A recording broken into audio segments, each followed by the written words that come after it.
Warga RT 65 Kanal 3 turun ke jalan lantaran beredar isu kelompok tani Mami Nasae akan melakukan penutupan jalan Sawito Pinrang, Desa Sangatta Utara, Kabupaten Kutai Timur.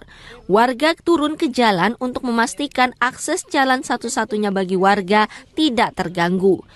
Ketua RT 65 Baso Arwan mengatakan terkait persoalan ganti rugi tanah jalan antara kelompok tani dan pemerintah, pihaknya tidak ingin ikut campur.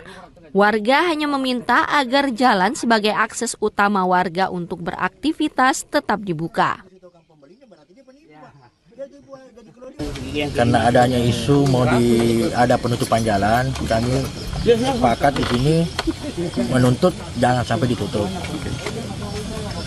Terlepas adanya kisru antara kelompok tani dengan pemerintah, itu warga RT 65 tidak ada ikut campur di situ.